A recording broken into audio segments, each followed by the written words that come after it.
Hello, and this is now the third video where we're going to be looking back at the training from the previous week. After last week's video, which was ridiculously long, too long, I don't think I'd even watch that back. I'm going to try and do this a little bit shorter and more succinct, just to get to the point, really. As I said in the previous video, did a VO2 max and lactate threshold test. I ran roughly about 6k of that during that test. So as a result, I didn't do the 6 to 8k easy running, which I'd had planned on the Friday. So one of the reasons was that my legs were feeling like a little bit tired, like after the session or after the runs that I'd done, and I sort of wanted to try and be fresh for the 21k that I had on the Saturday, because like 10k of that was going to be a projected marathon pace, and I wanted to sort of feel a bit fresher for the effort session. This was really good, generally a really strong run. I sort of thought that maybe towards like the back end of towards the end of the 16 intervals, I'd probably maybe tire a bit and struggle to keep pace, but actually it was really good, really consistent throughout. I think averaged 3:41 for that run, again, which was really pleasing, and I sort of didn't feel like I was working overly hard, and I could actually feel like I could keep going longer again, which was really good. Conditions were horrific. It was pissing it down. My shoes were soaked through. At one point, running along the side of the road, a van came and hit a puddle and just covered me right up to my shoulder. Wasn't really good, but I got it done. Another strength and conditioning session on the Wednesday. I didn't do what I did the previous week and go up to 12 reps on the reverse lunges. I just dropped it down to 10, just because of how tired my glute felt after I did a gym session 2 days before the long run.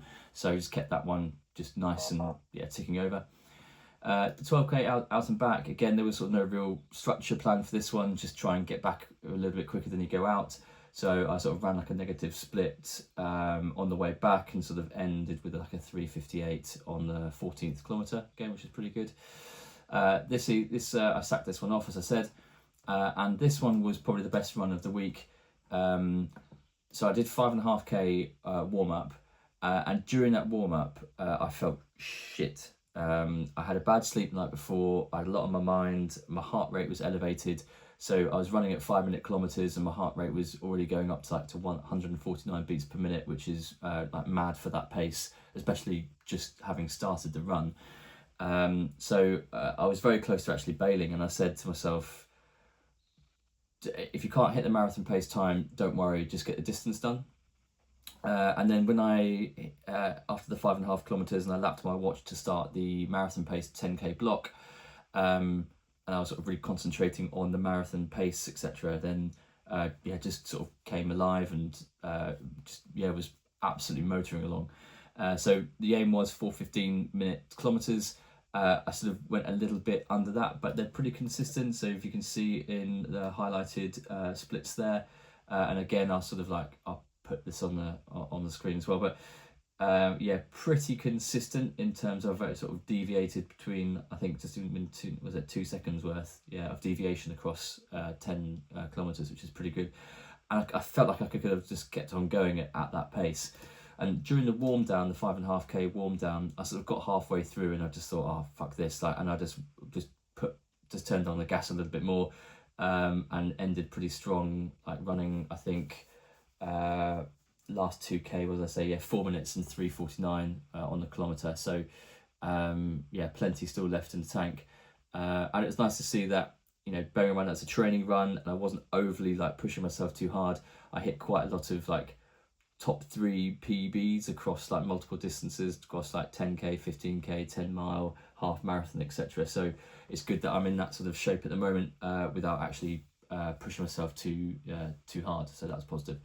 So that was all 55 kilometre week. So really pleased with how that week went, to be honest with you. Moving forward to this week, this is the plan so far. So Today I'm going to try and attempt the 14k, so 3 lots of 10 minutes at 10k race pace. So again, that's going to be maybe like 3:55-ish per kilometre, and a 2-minute jog recovery, so a little bit more time to recover hopefully. I think this might be quite difficult, but we'll see. Another 6 to 8k easy. I'm going to do strength and conditioning on the Wednesday. Tempo session now are going to replace the out and backs, so there's going to be no more out and backs I think for a little while from what the coach says. We're just going to stick to the like tempo runs, so sort of 4:10 a kilometre, and then now we're upping it a little bit now and going back up to 30k of easy running. So yeah, all in all, that's going to be over 60 kilometres for the week, and that should be should be a good week's worth of running. So far, touch wood, feel fine-ish, I should say, in the legs. Just a few slight sort of like niggles, but nothing like overly I don't think anything overly bad to worry about. I've booked the Great Yarmouth Half Marathon, which is on the 1st of March, so got a couple of weeks to go before that, and that one is going to be pretty much just to see where we are in a half marathon time. So coach doesn't really want to me to run that at projected marathon pace, because he says you'd be able to do that over a half, so that won't really tell us much. So it's going to be quite good fun to see if the weather is good and conditions are good, to see sort of what shape I'm in over the half marathon distance, which I sort of haven't really had the chance to do properly. So it would be good to definitely get, if I can run a sort of like a 1 hour 28, I think I'd be pretty happy. I think it's about a 4-minute 10-second per kilometre average. But yeah, we shall see. A shorter video this week because like I said, the previous ones are too long, and I know this is primarily for my benefit in terms of looking back, but I don't even want to bore myself. So let's hope for another good week's worth of running, and we'll see how it goes when I do the next video, which will be next week. Cheers.